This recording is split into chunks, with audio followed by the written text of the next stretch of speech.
ಆತ್ಮೀಯ ವಿದ್ಯಾರ್ಥಿಗಳೇ, Kannada class room ಚಾನಲ್ಗೆ ಸ್ವಾಗತ.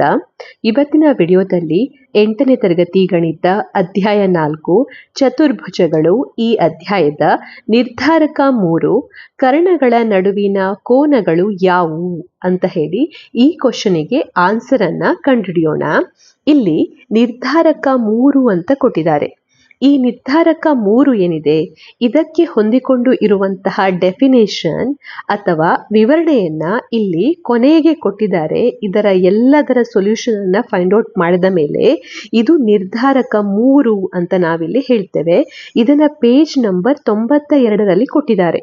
ಕರ್ಣಗಳ ನಡುವಿನ ಕೋನಗಳು ಎಷ್ಟೇ ಆಗಿರಲಿ ಸಮನಾಗಿದ್ದರೆ ಮತ್ತು ಅವು ಪರಸ್ಪರ ಅರ್ಧಿಸಿದರೆ ಉಂಟಾದ ಚತುರ್ಭುಜದ ಪ್ರತಿಯೊಂದು ಕೋನವು 90 ಡಿಗ್ರಿ ಆಗಿರುತ್ತದೆ ಮತ್ತು ಅಭಿಮುಖ ಬಾಹುಗಳು ಸಮಾನಾಗಿರುತ್ತವೆ.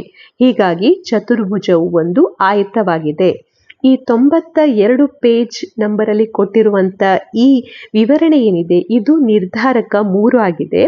ಈ ನಿರ್ಧಾರಕ 3ಅನ್ನ ನಾವೀಗ ಫೈಂಡ್ ಔಟ್ ಮಾಡಬೇಕು ಅಥವಾ ಇದರ ಸೊಲ್ಯೂಷನ್ ಅನ್ನ ಕಂಡುಹಿಡಿಬೇಕು. ಹಾಗೆ ನಾವು ಹಿಂದಿನ ವಿಡಿಯೋದಲ್ಲಿ ಡಿಸ್ಕಸ್ ಮಾಡಿರುವಂತ ಕಾರ್ಪೆಂಟರ್ ಪ್ರಾಬ್ಲಮ್ ಏನಿದೆ ಆ ಪ್ರಾಬ್ಲಮ್ ಅಲ್ಲಿ ನಮಗೆ ಕೆಲವೊಂದು ಕ್ವಶನ್ಸ್ಗಳನ್ನ ಕೇಳಿದ್ರು. ಆ ಕ್ವಶನ್ ಅಲ್ಲಿ ಈಗ 3ನೇ ಕ್ವಶನ್ನ ಸೊಲ್ಯೂಷನ್ ಅನ್ನ ಕಂಡುಹಿಡಿತಾ ಇದ್ದೇವೆ. ಅದು ಕರ್ಣಗಳ ನಡುವಿನ ಕೋನಗಳು ಯಾವುವು ಅಂತೇಳಿ. ಆ ಕಾರ್ಪೆಂಟರ್ ಅಥವಾ ಬಡಗಿಯ ಪ್ರಾಬ್ಲಮ್ ಅಲ್ಲಿ ಬಡಗಿ ಹತ್ರ 2 ಮರದ ಪಟ್ಟಿಗಳಿರ್ತವೆ. ಆ ಪಟ್ಟಿಗಳನ್ನ ಒಂದರ ಮೇಲೆ ಒಂದಾಗಿ ಇಟ್ಟು ಅವುಗಳ ಸುತ್ತ ದಾರವನ್ನ ಆಯಿಸಿದಾಗ ಅಲ್ಲಿ ಏನಾಗ್ತದೆ, ಆಯತ ಉಂಟಾಗ್ತದೆ. ಅದರಲ್ಲಿ ಮೊದಲನೇ ಕ್ವಶನ್ ಅಲ್ಲಿ ನಾವು ಈ ಇದನ್ನ ನಾವು ಕರ್ಣ ಅಂತ ಹೇಳ್ತೇವೆ. ಇದರ ಉದ್ದವನ್ನ ಕಂಡುಹಿಡಿದಿದ್ದೇವೆ. ನಾವು ಅಲ್ಲಿ ಅರ್ಥ ಮಾಡಿಕೊಂಡಿದ್ದೇವೆ ಆಯತದ ಕರ್ಣಗಳ ಉದ್ದ ಒಂದೇ ರೀತಿಯಾಗಿರ್ತದೆ, ಅಂದ್ರೆ ಆಯತದ ಕರ್ಣಗಳು ಒಂದಕ್ಕೊಂದು ಸಮಾನಾಗಿರ್ತದೆ ಅಂತೇಳಿ. ನಂತರ 2ನೇ ಕ್ವಶನ್ ಅಲ್ಲಿ ನಾವು ಆಯತದ ಕರ್ಣಗಳ ಮಧ್ಯಬಿಂದು ಏನಿದೆ ಮಧ್ಯಬಿಂದುವಿನ ಬಗ್ಗೆ ಕಲ್ತಿದ್ದೇವೆ. ಅಂದ್ರೆ ಆಯತದ ಕರ್ಣಗಳು ಅದನ್ನ ಅರ್ಧಿಸುತ್ತದೆ ಅಂತ ಕಲ್ತಿದ್ದೇವೆ. ಅಂದ್ರೆ ಸಮ ವಿಭಾಗಗಳಾಗಿ ಅದನ್ನ ವಿಂಗಡಿಸ್ತದೆ ಅಂತ ಕಲ್ತಿದ್ದೇವೆ. ಅದು 2ನೇ ಕ್ವಶನ್. ಹಾಗೆ 3ನೇ ಕ್ವಶನ್ ಕರ್ಣಗಳ ನಡುವಿನ ಕೋನಗಳು ಯಾವುವು. ಇಲ್ಲಿ ಈ ಕರ್ಣಗಳು ಏನಿದೆ ಇದರ ನಡುವೆ ಇರುವಂತ ಕೋನಗಳನ್ನ ನಾವು ಫೈಂಡ್ ಔಟ್ ಮಾಡಬೇಕು. ಅಂದ್ರೆ ಇಲ್ಲಿ ಇರುವಂತ ಚಿತ್ರವನ್ನ ಗಮನಿಸಿದ್ರೆ ಇಲ್ಲಿ ಇರುವಂತ ಕೋನ ಯಾವುದು, ಇಲ್ಲಿರುವ ಕೋನ ಏನು, ಇದರ ಅಳತೆ ಎಷ್ಟು, ಇದರ ಅಳತೆ ಎಷ್ಟು, ಇದೆಲ್ಲವನ್ನ ನಾವು ಕಂಡುಹಿಡಿಬೇಕು. ಅದೆಲ್ಲವನ್ನ ನಾವು ಈ ನಿರ್ಧಾರಕ 3ರಲ್ಲಿ ಕಂಡುಹಿಡಿಯಲಿಕ್ಕಿದ್ದೇವೆ. ಅದಕ್ಕೋಸ್ಕರ ಈ ನಿರ್ಧಾರಕ 3ರ ವಿವರಣೆಯನ್ನ ಕೊಡ್ಲಿಕ್ಕೆ ಇಲ್ಲಿ ಮೊದಲಿಗೆ ಏನ್ ಮಾಡಿದ್ದಾರೆ ಅಂದ್ರೆ ಒಂದು ಆಯತವನ್ನ ತೆಗೆದುಕೊಂಡಿದ್ದಾರೆ. ಈ ಚಿತ್ರದಲ್ಲಿ ನೀವು ಕಾಣಬಹುದು ಇಲ್ಲಿ ಆಯತ ಇದೆ. ಹಾಗೆ ಈ ಆಯತದಲ್ಲಿ ಒಂದು ಕರ್ಣಗಳ ನಡುವಿನ ಒಂದು ಕೋನವು 60 ಡಿಗ್ರಿ ಆಗಿರ್ಲಿ ಅಂತ ಕೊಟ್ಟಿದ್ದಾರೆ. ನಂತರ ನಾವೇನ್ ಮಾಡ್ಬೇಕಂದ್ರೆ ಉಳಿದ ಕೋನಗಳನ್ನ ಕಂಡುಹಿಡಿತಾ ಹೋಗ್ಬೇಕು. ಸೊ ಮೊದಲಿಗೆ ಇಲ್ಲಿ 60 ಡಿಗ್ರಿ ಆಗಿರುವಂತ ಕೋನವನ್ನ ಕೊಟ್ಟಿದ್ದಾರೆ. ನೀವಿಲ್ಲಿ ಗಮನಿಸಿದ್ರೆ ಇದು ಈ ಕೋನ ಏನಿದೆ ಇದು 60 ಡಿಗ್ರಿ. ಹಾಗಾಗಿ ಈ ಕೋನ ಕೂಡ 60 ಡಿಗ್ರಿ ಅಂತ ನಾವಿಲ್ಲಿ ಹೇಳ್ಬಹುದು. ಯಾಕೆಂದ್ರೆ ಇದು ಶೃಂಗಾಭಿಮುಖ ಕೋನವಾಗಿದೆ. ಶೃಂಗಾಭಿಮುಖ ಕೋನ ಅಂತ ಹೇಳಿದ್ರೆ ಈಗ ಒಂದಕ್ಕೊಂದು ಗೆರೆಗಳನ್ನ ನೀವು ಈ ರೀತಿ ಹಾಯಿಸಿದಾಗ ಅಲ್ಲಿ ಉಂಟಾಗುವಂತ ಕೋನಗಳು ಏನಿದೆ ಇದನ್ನ ಶೃಂಗಾಭಿಮುಖ ಕೋನಗಳು ಅಂತ ಹೇಳ್ತೇವೆ. ಅಥವಾ ಈ ರೀತಿ ಇರ್ತದಲ್ಲ ಈ ಕೋನಗಳನ್ನ ಶೃಂಗಾಭಿಮುಖ ಕೋನಗಳು ಅಂತ ಹೇಳ್ತೇವೆ. ಇಲ್ಲಿ ಈ ಕೋನ ಇದಕ್ಕೆ ಸಮವಾಗಿರ್ತದೆ, ಈ ಕೋನ ಇದಕ್ಕೆ ಸಮವಾಗಿರ್ತದೆ. ಇಲ್ಲಿ ನಾವು ತೆಗೆದುಕೊಂಡಂತ ಆಯತ ಏನಿದೆ ಈ ಆಯತದಲ್ಲಿ ನೀವು ಕಾಣಬಹುದು ಇಲ್ಲಿ ನಮ್ಗೆ ಒಂದು ಕೋನ 60 ಡಿಗ್ರಿ ಅಂತ ಕೊಟ್ಟಿದ್ದಾರೆ. ಸೊ ಒಂದು ಕೋನ 60 ಡಿಗ್ರಿ ಅಂದ್ರೆ ಅದಕ್ಕೆ ಅಭಿಮುಖವಾಗಿರುವಂತ ಈ ಕೋನ ಏನಿದೆ ಇದು ಕೂಡ 60 ಡಿಗ್ರಿ ಅಂತ ನಾವು ಹೇಳ್ಬೋದು. ಯಾಕೆ ಅಂದ್ರೆ ಇದು ಶೃಂಗಾಭಿಮುಖ ಕೋನ. ಕರ್ಣಗಳ ನಡುವಿನ ಉಳಿದ ಕೋನಗಳನ್ನ ಮೊದಲಿಗೆ ಶೃಂಗಾಭಿಮುಖ ಕೋನ ಆಗಿರೋದ್ರಿಂದ ಇದು 60 ಡಿಗ್ರಿ ಅಂತ ಗೊತ್ತಾಗಿದೆ. ನಂತರ ಇಲ್ಲಿರುವಂತ ಈ ಕೋನ ಮತ್ತೆ ಇದನ್ನ ಫೈಂಡ್ ಔಟ್ ಮಾಡಬೇಕು. ಸೊ ಇದನ್ನ ಫೈಂಡ್ ಔಟ್ ಮಾಡ್ಲಿಕ್ಕೆ ನೀವೇನ್ ಮಾಡಿ ಅಂದ್ರೆ ಮೊದಲಿಗೆ ಈ ಗೆರೆಯನ್ನ ಕನ್ಸಿಡರ್ ಮಾಡಿ, ಈ ಗೆರೆಯನ್ನ ತೆಗೆದುಕೊಳ್ಳಿ. ಹಾಗೆ ಇಲ್ಲಿರುವಂತ ಈ ಭಾಗವನ್ನ ತೆಗೆದುಕೊಳ್ಳಿ. ಈ ರೀತಿಯಲ್ಲಿ ಎ ಸಿ ಮತ್ತೆ ಈ ಭಾಗವನ್ನ ತೆಗೆದುಕೊಳ್ತಾ ಇದ್ದೇನೆ. ಇದು ಏನಾಗಿದೆ ಇಲ್ಲಿ ಒಂದು ಕೋನ ಇದೆ, ಹಾಗೆ ಇಲ್ಲಿ ಕೋನ ಇದೆ. ಇದು 60 ಡಿಗ್ರಿ ಅಂತ ನಮಗೆ ಗೊತ್ತಿದೆ. ಇದು ಸರಳ ಯುಗ್ಮ ಕೋನವಾಗಿದೆ. ಈ ಕೋನ ಮತ್ತೆ ಈ ಕೋನ ಇದೆಯಲ್ಲ ಇದು ಎರಡೂ ಕೂಡ ಸರಳ ಯುಗ್ಮ ಕೋನಗಳು.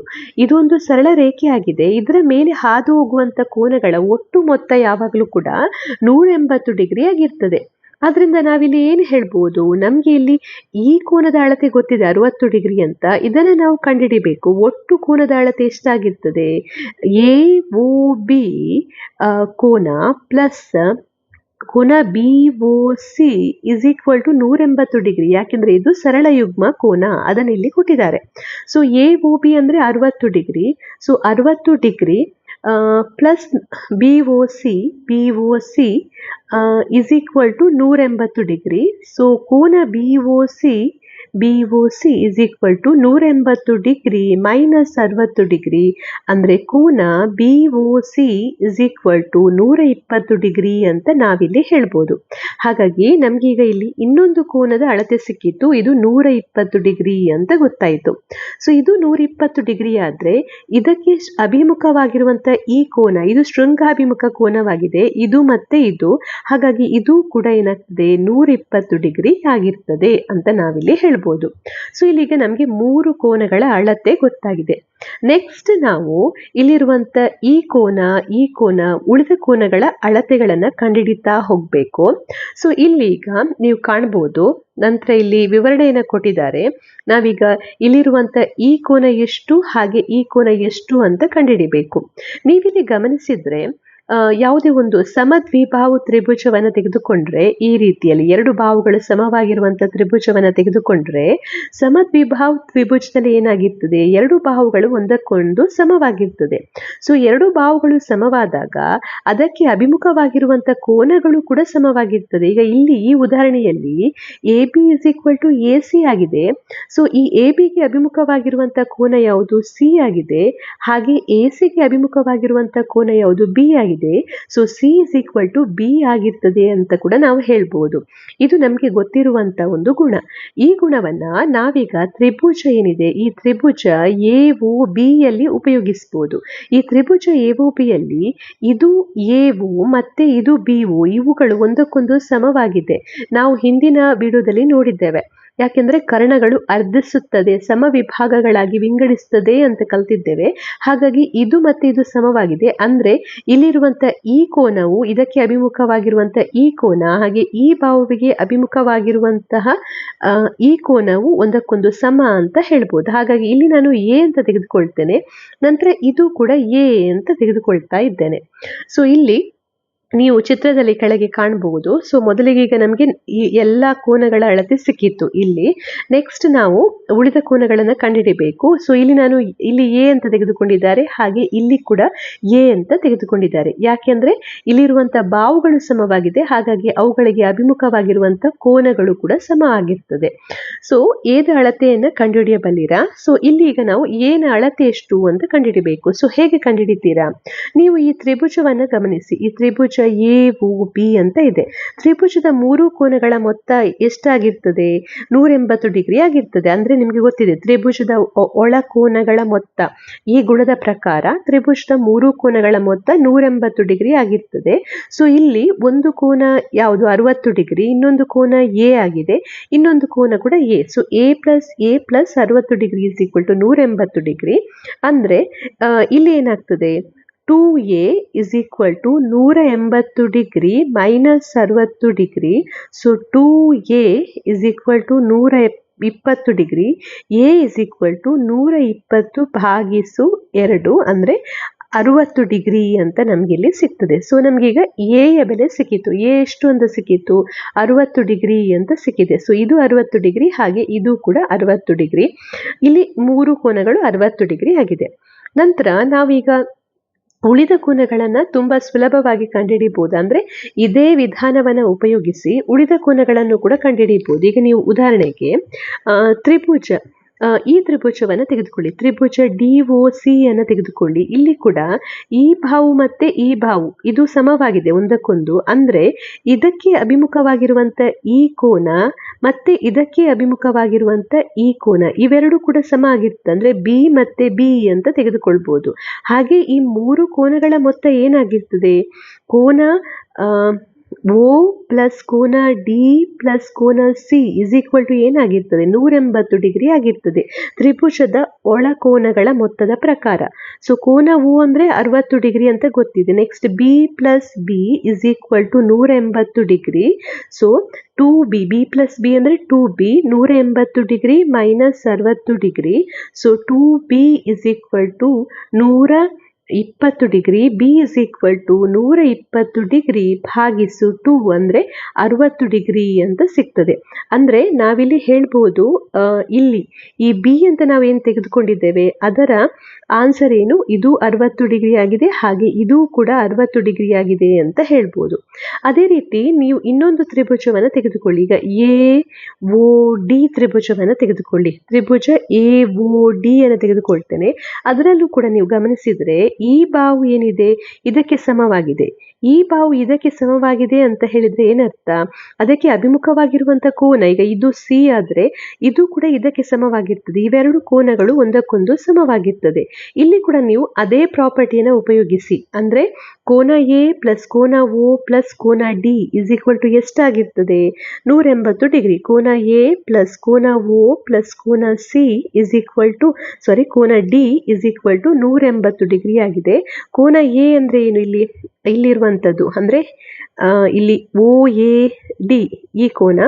ಸೊ ಸಿ ಪ್ಲಸ್ ಇಲ್ಲಿ ಓ ಅಂತ ಹೇಳಿದ್ರೆ 120 ಡಿಗ್ರಿ ಪ್ಲಸ್ ಇಲ್ಲಿ ಇರುವಂಥದ್ದು ಇದು ಸಿ ಆಗಿದೆ. C is equal to 180 degree. So 2c is equal to 180 degree minus 120 degree. 2c is equal to 60 degree. So C is equal to 60 ಭಾಗಿಸು 2 ಅಂದರೆ ನಮಗೆ 30 ಡಿಗ್ರಿ ಅಂತ ಸಿಗ್ತದೆ.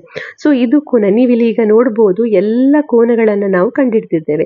ಇದೇ ರೀತಿ ಈ ತ್ರಿಭುಜದ ಕೋನವನ್ನು ಕೂಡ ನೀವು ಕಂಡುಹಿಡಿಯಬಹುದು ಅದೇ ಗುಣವನ್ನು ಉಪಯೋಗಿಸಿ. ಆಗ ನಿಮಗೆ 30 ಡಿಗ್ರಿ ಮತ್ತೆ 30 ಡಿಗ್ರಿ ಅಂತ ಸಿಗ್ತದೆ. ಸೊ ನಾವು ಮೊದಲಿಗೆ ಏನ್ ಮಾಡಿದ್ದೇವೆ, ಇಲ್ಲಿ 60 ಡಿಗ್ರಿ ಅಂತ ತೆಗೆದುಕೊಂಡು ಒಂದು ಕೋನವನ್ನು 60 ಡಿಗ್ರಿ ಅಂತ ತೆಗೆದುಕೊಂಡು ಉಳಿದ ಎಲ್ಲ ಕೋನಗಳನ್ನು ನಾವಿಲ್ಲಿ ಕಂಡುಹಿಡಿದಿದ್ದೇವೆ. ಈಗ ನಾವೇನ್ ಮಾಡ್ಬೇಕಂದ್ರೆ ಇದನ್ನ ಒಂದು ಜನರಲ್ ಫಾರ್ಮಿಗೆ ವಿಸ್ತರಿಸಬೇಕು. ಅಂದ್ರೆ ಹಾಗೆ ಇಲ್ಲಿ ಇನ್ನೊಂದು ವಿಷಯವನ್ನ ಹೇಳಿದ್ದಾರೆ, ABCDಯು ಯಾವ ವಿಧದ ಚತುರ್ಭುಜ ಎಂದು ನಾವು ಗುರುತಿಸಬಹುದು ಅಂತೇಳಿ. ಈಗ ನಾವು ABCDಯನ್ನ ಯಾವ ವಿಧದ ಚತುರ್ಭುಜ ಅಂತ ಹೇಳ್ಬೋದು. ಇಲ್ಲಿ ನೀವು ಗಮನಿಸಿದ್ರೆ ಇಲ್ಲಿ ಈ ಕೋನ ಎ ಅಂದ್ರೆ 30 ಪ್ಲಸ್ 60 ಅಂದ್ರೆ 90 ಡಿಗ್ರಿ. ಹಾಗೆ ಕೋನ ಬಿ 60 ಪ್ಲಸ್ 30 90 ಡಿಗ್ರಿ. ಇಲ್ಲಿ 60 ಪ್ಲಸ್ 30 90 ಡಿಗ್ರಿ. ಹಾಗೆ 60 ಪ್ಲಸ್ 30 90 ಡಿಗ್ರಿ. ಎಲ್ಲಾ ಕೋನಗಳು, ಈ ಚತುರ್ಭುಜದ ಎಲ್ಲಾ ಕೋನಗಳು ಲಂಬ ಕೋನ ಅಥವಾ 90 ಡಿಗ್ರಿ ಆಗಿದೆ. ಅಂದ್ರೆ ಇದು ಆಯತ ಅಂತ ನಾವು ಹೇಳ್ಬೋದಾ? ಆಯತ ಅಂತ ಹೇಳ್ಬೇಕಾದ್ರೆ ಇದು ಕೂಡ ಒಂದು ಪ್ರಾಪರ್ಟಿ. ಹಾಗೆ ಇನ್ನೊಂದು ಗುಣ ಇದೆ, ಅದೇನಂದ್ರೆ ಅದರ ಎಲ್ಲಾ ಬಾಹುಗಳು ಸಮವಾಗಿರ್ಬೇಕು. ಅಂದ್ರೆ ಅಭಿಮುಖ ಬಾಹುಗಳು ಸಮವಾಗಿರ್ಬೇಕು. AB is equal to CD ಆಗಿರ್ಬೇಕು. ಹಾಗೆ AD is equal to CB ಆಗಿರ್ಬೇಕು. ಸೊ ಅದನ್ನ ನಾವು ಹೇಗೆ ಪ್ರೂವ್ ಮಾಡಬಹುದು ಅಂತ ಹೇಳಿ ಇಲ್ಲಿ ಕೊಟ್ಟಿದ್ದಾರೆ. ನೀವಿಲ್ಲಿ ನೋಡ್ಬೋದು ಇದರ ಬಾಹುಗಳ ಬಗ್ಗೆ ನಾವು ಏನು ಹೇಳ್ಬೋದು ಅಂತೇಳಿ. ಇಲ್ಲಿ ನೀವು ಗಮನಿಸಿದ್ರೆ ತ್ರಿಭುಜ AOB ಏನಿದೆ ಇದು ಸರ್ವಸಮ ತ್ರಿಭುಜ COD ಗೆ ಆಗಿದೆ. ಈಗ ಇವೆರಡು ತ್ರಿಭುಜಗಳು ಸರ್ವಸಮ ಅಂತ ಹೇಳಿದ್ರೆ ಅವುಗಳ ಅನುರೂಪ ಭಾಗಗಳು ಕೂಡ ಸಮವಾಗಿರ್ತದೆ. ಅಂದ್ರೆ ಈ ಭಾಗ ಇದಕ್ಕೆ ಸಮವಾಗಿರ್ತದೆ. ಅದೇ ರೀತಿ ತ್ರಿಭುಜ AOD ಏನಿದೆ ಇದು ಯಾವುದಕ್ಕೆ ಸಮವಾಗಿದೆ? ಸರ್ವಸಮವಾಗಿದೆ. ಈ ತ್ರಿಭುಜಕ್ಕೆ ಸರ್ವಸಮವಾಗಿದೆ. ಇವೆರಡು ಸರ್ವಸಮ ಅಂದ್ರೆ ಅದರ ಅನುರೂಪ ಭಾಗ ಆಗಿರುವಂತ ಈ ಭಾಗ ಮತ್ತೆ ಈ ಭಾಗ ಇವುಗಳು ಕೂಡ ಸಮ ಆಗಿರ್ತದೆ. ಅಂದ್ರೆ ನಾವೇನು ಹೇಳ್ಬೋದು ಇಲ್ಲಿ AB is equal to CD ಅಂತ ಹೇಳ್ಬೋದು. ಹಾಗೆ AD is equal to CB ಅಂತ ಹೇಳ್ಬೋದು. ಸೊ ನಮ್ಗೆ ಇಲ್ಲಿ ಏನು ಸಿಕ್ಕಿತು? ಕೋನ 90 ಡಿಗ್ರಿ ಅಂತ ಸಿಕ್ಕಿದೆ. ಹಾಗೆ ಅಭಿಮುಖ ಬಾಹುಗಳು ಕೂಡ ಸಮ ಅಂತ ಸಿಕ್ಕಿದೆ. ಅಂದ್ರೆ ನಾವಿಲ್ಲಿ ಹೇಳ್ಬೋದು ಇದೊಂದು ಆಯತವಾಗಿದೆ ಅಂತ ಹೇಳ್ಬೋದು. ಮೇಲ್ಗಡೆ ಕೊಟ್ಟಿರುವಂತ ಚಿತ್ರ ಆಯತ ಆಗ್ಬೇಕಾದ್ರೆ ಅದರಲ್ಲಿ ಎರಡು ಗುಣ ಇರಬೇಕು. ಮೊದಲಿಗೆ ಅಭಿಮುಖ ಬಾಹುಗಳು ಸಮವಾಗಿರ್ಬೇಕು. ಹಾಗೆ ಅವುಗಳ ಕೋನಗಳು 90 ಡಿಗ್ರಿ ಅಥವಾ ಲಂಬ ಕೋನಗಳಾಗಿರ್ಬೇಕು. ನಂತರ ನಾವು ಮೇಲ್ಗಡೆ ಈಗ 60 ಡಿಗ್ರಿ ಅಂತ ತೆಗೆದುಕೊಂಡು ಎಲ್ಲ ಕೋನಗಳನ್ನ ಕಂಡುಹಿಡಿದಿದ್ದೇವೆ. ಅದೇ ರೀತಿ 60 ಡಿಗ್ರಿಯ ಬದಲಿಗೆ ನಾವು ಈಗ ತೆಗೆದುಕೊಂಡಂತ ಕೋನ ಏನಿದೆ ಅದನ್ನ ನಾವು ಬೇರೆ ತೆಗೆದುಕೊಂಡ್ರೆ 70 ಡಿಗ್ರಿ ಅಥವಾ 120 ಡಿಗ್ರಿ 100 ಡಿಗ್ರಿ ಅಂತ ತೆಗೆದುಕೊಂಡ್ರೆ ಆಗ ನಮಗೆ ಯಾವ ರೀತಿಯ ಉತ್ತರ ಬರ್ತದೆ ಅಂತ ಹೇಳಿ ನಾವಿಲ್ಲಿ ಕಂಡುಹಿಡಿಬೇಕು. ಸೊ ಅದನ್ನು ಇಲ್ಲಿ ಹೇಳಿದ್ದಾರೆ. ಅಂದರೆ ನಾವಿಲ್ಲಿ 60 ಡಿಗ್ರಿ ಅಂತ ತೆಗೆದುಕೊಳ್ಳುವ ಬದಲಿಗೆ ಎಕ್ಸ್ ಅಂತ ತೆಗೆದುಕೊಳ್ತಾ ಇದ್ದೇವೆ. ಇಲ್ಲಿ ಮೇಲ್ಗಡೆ ನೀವು ನೋಡ್ಬೋದು, ನಾವು ಈ ಕೋನವನ್ನು 60 ಡಿಗ್ರಿ ಅಂತ ತೆಗೆದುಕೊಂಡಿದ್ದೆವು. ಈಗ ಅದನ್ನು ಎಕ್ಸ್ ಅಂತ ತೆಗೆದುಕೊಂಡಿದ್ದಾರೆ. ಎಕ್ಸ್ ಅಂತ ತೆಗೆದುಕೊಂಡು ನೀವು ಉಳಿದ ಕೋನಗಳನ್ನು ಇಲ್ಲಿ ಕಂಡುಹಿಡಿತಾ ಹೋಗಬೇಕು. ಸೊ ಹೇಗೆ ಕಂಡುಹಿಡಿತೀರಾ? ಸೊ ಮೊದಲಿಗೆ ಇದು ಎಕ್ಸ್ ಆದರೆ ಈ ಕೋನ ಏನಾಗ್ತದೆ, ಇದು ಶೃಂಗಾಭಿಮುಖ ಕೋನವಾಗಿದೆ. ಇದಕ್ಕೆ ಅಭಿಮುಖವಾಗಿರುವ ಕೋನ, ಹಾಗಾಗಿ ಇದು ಕೂಡ ಎಕ್ಸ್ ಆಗ್ತದೆ. ನಂತರ ನೀವು ಇಲ್ಲಿ ಗಮನಿಸಿದ್ರೆ ಸರಳ ಯುಗ್ಮ ಆ ಗುಣಲಕ್ಷಣದ ಪ್ರಕಾರ ನೀವು ಇಷ್ಟನ್ನ ಗಮನಿಸಿದ್ರೆ ಇಲ್ಲಿ ಏನಾಗ್ತದೆ, ಈ ಕೋನ ಎಕ್ಸ್ ಮತ್ತೆ ಈ ಕೋನ, ಈ ಎರಡು ಕೋನಗಳ ಮೊತ್ತ ಏನಾಗಿರ್ತದೆ, 180 ಡಿಗ್ರಿ ಆಗಿರ್ತದೆ. ಅಂದರೆ ಕೋನ ಎ ಒ ಬಿ, ಕೋನ ಎ ಒ ಬಿ ಪ್ಲಸ್ ಕೋನ ಬಿ ಒ ಸಿ ಎಷ್ಟಾಗಿರ್ತದೆ, 180 ಡಿಗ್ರಿ ಆಗಿರ್ತದೆ.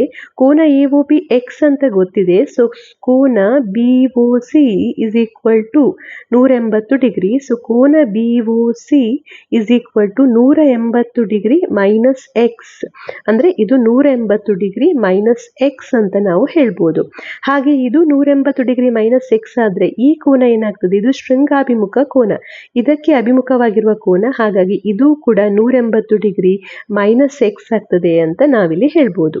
ನಂತರ ಉಳಿದ ಕೋನಗಳನ್ನು ಕಂಡುಹಿಡಿಯುವ, ಅಂದರೆ ಈ ಕೋನ ಮತ್ತೆ ಈ ಕೋನವನ್ನು ಕಂಡುಹಿಡಿಬೇಕು. ಅದನ್ನು ಕೂಡ ಕಂಡುಹಿಡಿಯಲಿಕ್ಕೆ ನೀವಿಲ್ಲಿ ಗಮನಿಸ್ಬೋದು, ಈ ಬಾಹು ಎರಡು ಸಮವಾಗಿದೆ. ಬಾಹುಗಳು ಸಮವಾಗಿದ್ರೆ ಅದಕ್ಕೆ ಅಭಿಮುಖವಾಗಿರುವಂಥ ಕೋನಗಳು ಕೂಡ ಸಮವಾಗಿರ್ತದೆ. ಅಂದರೆ ಇದು ಎ ಆದರೆ ಇದು ಕೂಡ ಏನಾಗಿರ್ತದೆ, ಎ ಆಗಿರ್ತದೆ. ಸೊ ಅದನ್ನು ಇಲ್ಲಿ ಕೊಟ್ಟಿದ್ದಾರೆ, ಎ ಮತ್ತೆ ಎ. ಸೊ ಇಲ್ಲಿ ನಂತರ ನಾವೇನು ಮಾಡಬೇಕು, ಒಳಕೋನಗಳ ಮೊತ್ತ ಆ ಗುಣಲಕ್ಷಣವನ್ನು ಉಪಯೋಗಿಸಬೇಕು. ಸೊ ಎ ಪ್ಲಸ್ ಎಕ್ಸ್ ಅಂದರೆ 180 ಡಿಗ್ರಿ. ಅಂದರೆ ಇಲ್ಲಿ 2a is equal to 180 degree minus X ಅಂತ ಸಿಗ್ತದೆ. So A is equal to 180 degree minus X divided by 2. 2 1s are 2 9s are so 0. So 90 degree minus X by 2 ಅಂತ ಸಿಗ್ತದೆ. So ನಮಗೀಗ A ಯ ಬೆಲೆ ಸಿಕ್ಕಿದೆ. ಎ ಎಷ್ಟು, 90 degree minus X by 2. Next ನಾವು ಇಲ್ಲಿ ಬಿ ಯನ್ನು ಕಂಡುಹಿಡಿಯುವ. ಈಗ ತ್ರಿಭುಜ ನೀವು ಎ ಒ ಡಿ ಯನ್ನು ಫೈಂಡ್ ಔಟ್ ಮಾಡಿ. ತ್ರಿಭುಜ ಎ ಒ ಡಿ ಅನ್ನು ತೆಗೆದುಕೊಂಡ್ರೆ ಇದರಲ್ಲೂ ಕೂಡ ಹಾಗೆ ಇದೇ ರೂಲನ್ನು ಉಪಯೋಗಿಸಬೇಕು. ಕೋನ ಬಿ ಪ್ಲಸ್ ಕೋನ ಬಿ ಪ್ಲಸ್ ಈ ಕೋನ ಅಂದರೆ 180 degree minus X is equal to 180 degree. Next ಇಲ್ಲಿ ಆ್ಯಡ್ ಮಾಡಿದಾಗ 2b, ಇದನ್ನು ಈ 180 ಡಿಗ್ರಿ ಮೈನಸ್ ಎಕ್ಸನ್ನು ಈ ಬದಿಗೆ ತೆಗೆದುಕೊಂಡು ಹೋದಾಗ ಈ ರೀತಿ ಸಿಗ್ತದೆ. So 2b is equal to ಇದು ಕ್ಯಾನ್ಸಲ್ ಆಗಿ X B is equal to X by 2 ಅಂತ ಸಿಗ್ತದೆ. ಸೊ ನೀವಿಲ್ಲಿ B is equal to X by 2 ಅಂತ ಸಿಕ್ಕಿದೆ, ಇದು ಕೂಡ ಎಕ್ಸ್ ಬೈ 2. ಹಾಗೆ ಇದು ಕೋನ ಇದೇ ರೀತಿಯಲ್ಲಿ ನೀವು ಇದನ್ನು ಕೂಡ ಫೈಂಡ್ ಔಟ್ ಮಾಡ್ಬೋದು. ಸೊ ಇದು ಕೂಡ ನಿಮಗೆ ಎಕ್ಸ್ ಬೈ 2 ಅಂತ ಸಿಗ್ತದೆ. ನಂತರ ಇಲ್ಲಿ ಕೂಡ ಹಾಗೇನೆ ಇಲ್ಲಿ ಉಪಯೋಗಿಸಿದಂಥ ವಿಧಾನವನ್ನು ಉಪಯೋಗಿಸಿ ಈ ಕೋನಗಳನ್ನು ಕೂಡ ಫೈಂಡ್ ಔಟ್ ಮಾಡ್ಬೋದು. ಅದು ಕೂಡ 90 ಮೈನಸ್ ಎಕ್ಸ್ ಬೈ 2 ಅಂತ ಸಿಗ್ತದೆ. ನಂತರ ಈಗ ನೀವು ಚತುರ್ಭುಜದ ಕೋನಗಳನ್ನು ನೋಡಿ. ಈಗ ಚತುರ್ಭುಜದ ಕೋನ, ಈ ಕೋನ ಮತ್ತು ಈ ಕೋನ, ಅಂದರೆ ಕೋನ ಎ ಇದೆ ಇಲ್ಲಿ ಕೋನ ಬಿ ಇದೆ. ಎ ಪ್ಲಸ್ ಬಿ ಅಂತ ಮಾಡಿದರೆ ಏನಾಗ್ತದೆ, ಎ ಅಂದರೆ ಎಷ್ಟು, 90 ಡಿಗ್ರಿ ಮೈನಸ್ ಎಕ್ಸ್ ಬೈ 2, ಹಾಗೆ ಬಿ ಅಂದರೆ ಎಕ್ಸ್ ಬೈ 2. ಸೊ ಇದೆರಡನ್ನು ಆ್ಯಡ್ ಮಾಡಿದಾಗ ಇದೆರಡು ಕ್ಯಾನ್ಸಲ್ ಆಗಿ ನಮಗೆ 90 ಡಿಗ್ರಿ ಅಂತ ಸಿಗ್ತದೆ. ಯಾಕೆಂದರೆ ಚತುರ್ಭುಜದ ಆಯತದ 4 ಕೋನಗಳು ಏನಾಗಿದೆ, 90 ಡಿಗ್ರಿ ಆಗಿದೆ. ಸೊ ನಾವೇನು ಹೇಳ್ಬೋದು, ಎ ಬಿ ಸಿ ಡಿ ಚತುರ್ಭುಜದ 4 ಕೋನಗಳು 90 ಡಿಗ್ರಿ ಆಗಿದೆ ಅಂತ ನಾವಿಲ್ಲಿ ಹೇಳ್ಬೋದು. ಹಾಗೆ ನೀವು ಸರ್ವಸಮ ಗುಣವನ್ನು ಉಪಯೋಗಿಸಬಹುದು ಇಲ್ಲಿ. ಅಂದ್ರೆ ತ್ರಿಭುಜ ಎ ಒ ಬಿ ಸರ್ವಸಮ ತ್ರಿಭುಜ ಡಿ ಒ ಸಿ ಅಂತ ಹೇಳ್ಬೋದು. ಅದರ ಪ್ರಕಾರ ಈ ಬಾವು ಇದಕ್ಕೆ ಸಮವಾಗಿದೆ ಅಂತ ಹೇಳ್ಬೋದು. ಹಾಗೆ ತ್ರಿಭುಜ ಎ ಒ ಡಿ ಸರ್ವಸಮ ತ್ರಿಭುಜ ಬಿ ಒ ಸಿ ಅಂತ ಹೇಳ್ಬೋದು. ಅದರ ಪ್ರಕಾರ ಈ ಬಾವು ಇದಕ್ಕೆ ಸಮವಾಗಿದೆ ಅಂತ ಹೇಳ್ಬೋದು. ಸೊ ನಾವಿಲ್ಲಿ ಆಯತದ ಎರಡು ಗುಣವನ್ನು ತೋರಿಸಿದ್ದೇವೆ. ಒಂದು ಏನು, ಆಯತದ ಎಲ್ಲಾ ಕೋನಗಳು 90 ಡಿಗ್ರಿ ಆಗಿರ್ತದೆ. ಹಾಗೆ ಇನ್ನೊಂದು ಗುಣ ಏನಂದ್ರೆ ಆಯತದ ಅಭಿಮುಖ ಬಾಹುಗಳು ಒಂದಕ್ಕೊಂದು ಸಮವಾಗಿರ್ತದೆ ಅಂತ ಹೇಳಿ. ಸೊ ಅದನ್ನು ಕೂಡ ನಾವಿಲ್ಲಿ ತೋರಿಸಿದ್ದೇವೆ. ಸೊ ಇದನ್ನು ನಾವು ನಿರ್ಧಾರಕ 3 ಅಂತ ಹೇಳ್ತೇವೆ. ಸೊ ನಿರ್ಧಾರಕ 3ರಲ್ಲಿ ಕೊನೆಗೆ ನಾವು ಎಕ್ಸ್ಪ್ಲನೇಷನ್ ಅನ್ನ ಅಥವಾ ವಿವರಣೆಯನ್ನ ಈ ರೀತಿ ಕೊಡ್ಬೋದು. ಕರ್ಣಗಳ ನಡುವಿನ ಕೋನಗಳು ಎಷ್ಟೇ ಆಗಿರಲಿ, ಅಂದ್ರೆ ನಾವಿಲ್ಲಿ ತೆಗೆದುಕೊಂಡಂತ ಕೋನ ಮೊದಲಿಗೆ ನಾವು 60 ಡಿಗ್ರಿ ಅಂತ ತೆಗೆದುಕೊಂಡು ಅದರ ಗುಣಗಳನ್ನು ಫೈಂಡ್ ಔಟ್ ಮಾಡಿದ್ದೇವೆ. ಆಗ ನಮ್ಗೆ ಏನು ಸಿಕ್ಕಿದೆ, ಎಲ್ಲ ಕೋನಗಳು 90 ಡಿಗ್ರಿ ಅಂತ ಸಿಕ್ಕಿದೆ ಚತುರ್ಭುಜದ್ದು, ಮತ್ತೆ ಅಭಿಮುಖ ಬಾಹುಗಳು ಸಮ ಅಂತ ಸಿಕ್ಕಿದೆ. ನೆಕ್ಸ್ಟ್ ಎರಡನೇ ಕೇಸಲ್ಲಿ ನಾವು ಏನು ಮಾಡಿದ್ದೆವು, 60 ಡಿಗ್ರಿಯ ಬದಲಿಗೆ ಎಕ್ಸ್ ಅಂತ ತೆಗೆದುಕೊಂಡು ಎಲ್ಲ ಕೋನಗಳನ್ನು ಫೈಂಡ್ ಔಟ್ ಮಾಡಿದ್ದೇವೆ. ಆಗ ಕೂಡ ನಾವು A+B ಫೈಂಡ್ ಔಟ್ ಮಾಡಿದಾಗ ನಮಗೆ 90 ಡಿಗ್ರಿ ಅಂತ ಸಿಕ್ಕಿದೆ, ಮತ್ತೆ ಅಭಿಮುಖ ಬಾಹುಗಳು ಸಮ ಅಂತ ಸಿಕ್ಕಿದೆ. ಸೊ ಅದನ್ನು ಇಲ್ಲಿ ಕೊಟ್ಟಿದ್ದಾರೆ. ಕರ್ಣಗಳ ನಡುವಿನ ಕೋನಗಳು ಎಷ್ಟೇ ಆಗಿರಲಿ, ಕರ್ಣಗಳು ಒಂದು ವೇಳೆ ಸಮ ಆಗಿದ್ರೆ ಆಗ ಅವುಗಳು ಪರಸ್ಪರ ಅರ್ಧಿಸಿದ್ರೆ, ಮಧ್ಯಬಿಂದುವಿನಲ್ಲಿ ಅರ್ಧಿಸ್ತಾ ಇದೆ ಅಂತಾದ್ರೆ ಆಗ ಚತುರ್ಭುಜದ ಪ್ರತಿಯೊಂದು ಕೋನ ಏನಾಗಿರ್ತದೆ, 90 ಡಿಗ್ರಿ ಆಗಿರ್ತದೆ, ಮತ್ತೆ ಅದರ ಅಭಿಮುಖ ಬಾಹುಗಳು ಸಮಾನಾಗಿರ್ತದೆ. ಆಗ ಚತುರ್ಭುಜ ಏನಾಗ್ತದೆ, ಒಂದು ಆಯತ ಆಗ್ತದೆ ಅಂತ ನಾವಿಲ್ಲಿ ಹೇಳ್ಬೋದು. ಇದು ನಿರ್ಧಾರಕ 3. ಹಾಗೆ ಈ ನಿರ್ಧಾರಕ 3ರಲ್ಲಿ ಈಗ ನಾವು ಇಲ್ಲಿ 3 ಕ್ವಶನ್ಸ್ಗಳಿಗೆ ಸೊಲ್ಯೂಷನ್ನ ಕಂಡುಹಿಡಿದಿದ್ದೇವೆ. ಹಾಗೆ ನಾವು ಮೊದಲ ವಿಡಿಯೋದಲ್ಲಿ ಎಕ್ಸ್ಪ್ಲೇನ್ ಮಾಡಿದಂಥ ಕಾರ್ಪೆಂಟರ್ ಪ್ರಾಬ್ಲಮ್ ಏನಿದೆ ಅದಕ್ಕೂ ಕೂಡ ನಮ್ಗೆ ಇಲ್ಲಿ ಈಗ ಸೊಲ್ಯೂಷನ್ ಸಿಕ್ಕಿದೆ. ನೀವಿಲ್ಲಿ ನೋಡ್ಬೋದು, 2 ಮರದ ಪಟ್ಟಿಗಳಿವೆ. ಈ ರೀತಿಯಲ್ಲಿ 4-4 ಸೆಂಟಿಮೀಟರ್ ಅರ್ಧವನ್ನು ನೀವು ತೆಗೆದುಕೊಂಡ್ರೆ ಇಲ್ಲಿರುವಂಥ ಈ ಗೆರೆಗಳು ಒಂದಕ್ಕೊಂದು ಅರ್ಧಿಸ್ತದೆ, ಅಂದರೆ ಇದನ್ನು ಸಮ ವಿಭಾಗಗಳಾಗಿ ವಿಂಗಡಿಸ್ತದೆ. ನಂತರ ಇಲ್ಲಿ ದಾರವನ್ನು ಹಾಯಿಸಿದಾಗ ನೀವಿಲ್ಲಿ ಕಾಣಬಹುದು, ಇಲ್ಲಿ ಒಂದು ಆಯತದ ಆಕೃತಿ ರಚನೆ ಆಗ್ತದೆ. ಹಾಗೆ ಈ ವಿಧಾನದ ಮೂಲಕ ನಾವೇನು ಮಾಡ್ಬೋದು, ಆಯತಗಳನ್ನು ರಚಿಸ್ಬೋದು. ಹಾಗೆ ಯುರೋಪಿನಲ್ಲಿ ಕಾರ್ಪೆಂಟರ್ಗಳು ಏನಿದೆ, ಆಯತಾಕಾರದ ಯಾವುದಾದ್ರೂ ಒಂದು ಆಕೃತಿಯನ್ನು ಮಾಡಬೇಕು ಅಂತಾದರೆ ಅವರು ಈ ವಿಧಾನವನ್ನು ಬಳಸ್ತಾರೆ. ಅದೇ ರೀತಿ ಆಫ್ರಿಕಾದ ಒಂದು ದೇಶದಲ್ಲಿ ಮೊಜಾಂಬಿಕ್ ಎನ್ನುವಂಥ ರೈತರು ಏನು ಮಾಡ್ತಾರೆ, ತಮ್ಮ ಮನೆಗಳನ್ನು ನಿರ್ಮಿಸುವಾಗ ಮನೆಯ ಅಡಿಪಾಯವನ್ನು ಮಾಡುವಾಗ ಕೂಡ ಆಯತಾಕಾರದಲ್ಲಿ ಈ ವಿಧಾನವನ್ನು ಬಳಸಿ ಮಾಡ್ತಾ ಇದ್ರು. ಸೊ ಇದು ನಿರ್ಧಾರಕ 3.